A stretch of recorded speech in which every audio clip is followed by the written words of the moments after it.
আর হাসান ভাইয়ের অ্যাড্রেসটা চাচি দিতে নিষেধ করেনি।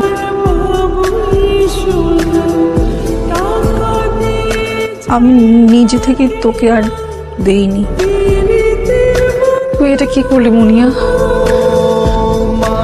আমি এতটা বছর ওকে ঘৃণা করে এসেছি। লিলি, ওদের রিলেশনশিপটাতে আমি অনেক জেলাস ফিল করতাম। হাসান ভাই কেন তোর মতো আমাকে ভালোবাসলো না? আমার মধ্যে এমন কি ছিল না যেটা তোর মধ্যে আছে? মনে তুই জানিস তো তুই কি করে ফেলেছিস? আপা, হাসান কোথায়? আমি ওকে ভীষণ কষ্ট দিয়ে ফেলেছি। আমার ওকে এখনই থামাতে হবে।